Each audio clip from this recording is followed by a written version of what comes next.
شروع اللہ کا نام لے کر جو بڑا مہربان نہایت رحم والا ہے۔ صاد، قسم ہے قرآن کی جو نصیحت سے پر ہے کہ تم حق پر ہو، مگر جو لوگ کافر ہیں وہ غرور اور مخالفت میں پڑے ہیں۔ ہم نے ان سے پہلے بہت سی امتوں کو ہلاک کر دیا تو وہ عذاب کے وقت لگے فریاد کرنے، اور وہ چھٹکارے کا وقت نہیں تھا۔ اور انہوں نے تعجب کیا کہ ان کے پاس انہی میں سے ایک خبردار کرنے والا آیا، اور کافر کہنے لگے کہ یہ تو جادوگر ہے جھوٹا، کیا اس نے اتنے معبودوں کی جگہ ایک ہی معبود قرار دے دیا؟ یہ تو بڑی عجیب بات ہے۔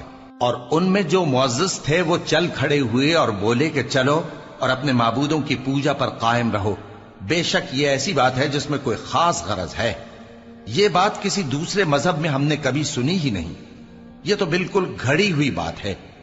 کیا ہم سب میں سے اسی پر نصیحت کی کتاب اتری ہے؟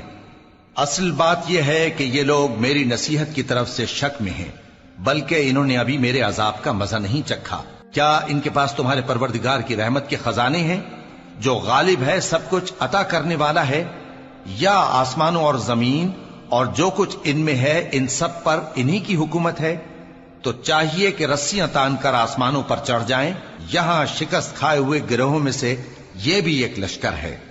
ان سے پہلے نوح کی قوم اور عاد اور میخوں والا فرعون بھی جھٹلا چکے ہیں، اور سمود اور لوط کی قوم اور بن کے رہنے والے بھی، یہی وہ شکست خوردہ گروہ ہیں۔ ان سب نے پیغمبروں کو جھٹلایا تو میرا عذاب ان پر آ واقع ہوا، اور یہ لوگ تو صرف ایک زور کی آواز کا جس میں شروع ہونے کے بعد کچھ وقفہ نہیں ہوگا انتظار کرتے ہیں، اور کہتے ہیں کہ اے ہمارے پروردگار، ہم کو ہمارا حصہ جلدی سے حساب کے دن سے پہلے ہی دے دے۔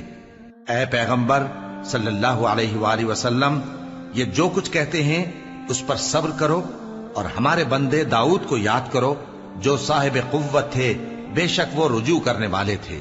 ہم نے پہاڑوں کو ان کے زیر فرمان کر دیا تھا کہ صبح و شام ان کے ساتھ تسبیح کرتے تھے، اور پرندوں کو بھی کہ وہ جمع رہتے تھے، ہر ایک ان کے آگے رجوع رہتا تھا۔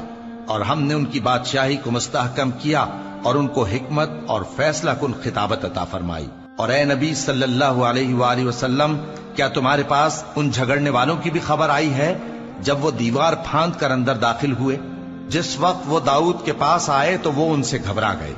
انہوں نے کہا کہ خوف نہ کیجیے، ہم دونوں کا ایک مقدمہ ہے کہ ہم میں سے ایک نے دوسرے پر زیادتی کی ہے، تو آپ ہم میں انصاف سے فیصلہ کر دیجئے اور بے انصافی نہ کیجیے گا، اور ہم کو سیدھا رستہ دکھا دیجئے۔ بات یہ ہے کہ یہ میرا بھائی ہے، اس کے ہاں 99 دمبیاں ہیں اور میرے پاس ایک دمبی ہے۔ یہ کہتا ہے کہ یہ بھی میرے حوالے کر دے، اور گفتگو میں مجھ پر حاوی ہو رہا ہے۔ انہوں نے کہا کہ یہ جو تیری دمبی مانگتا ہے کہ اپنی دمبیوں میں ملا لے، بے شک تجھ پر ظلم کرتا ہے، اور اکثر شریک ایک دوسرے پر زیادتی ہی کیا کرتے ہیں۔ ہاں، جو ایمان لائے اور عمل نیک کرتے رہے، اور ایسے لوگ بہت کم ہیں۔ اور داؤد نے خیال کیا کہ اس واقعے سے ہم نے ان کو آزمایا ہے، تو انہوں نے اپنے پروردگار سے مغفرت مانگی اور جھک کر سجدے میں گر پڑے اور اللہ کی طرف رجوع کیا، تو ہم نے ان کو بخش دیا، اور بے شک ان کے لیے ہمارے ہاں قرب اور عمدہ مقام ہے۔ اے داؤد، ہم نے تم کو زمین میں خلیفہ بنایا ہے، تو لوگوں میں انصاف کے فیصلے کیا کرو، اور خواہش کی پیروی نہ کرنا کہ وہ تمہیں اللہ کے رستے سے بھٹکا دے گی۔ جو لوگ اللہ کے رستے سے بھٹکتے ہیں ان کے لیے سخت عذاب ہے، اس لیے کہ انہوں نے حساب کے دن کو بھلا دیا۔ اور ہم نے آسمان اور زمین کو اور جو کائنات ان میں ہے اس کو بے مقصد نہیں پیدا کیا، یہ ان کا گمان ہے جو کافر ہیں، سو کافروں کے لیے دوزخ کا عذاب ہے۔ جو لوگ ایمان لائے اور عمل نیک کرتے رہے، کیا ان کو ہم ان کی طرح کر دیں گے جو ملک میں فساد کرتے ہیں، یا پرہیزگاروں کو بدکاروں کی طرح کر دیں گے؟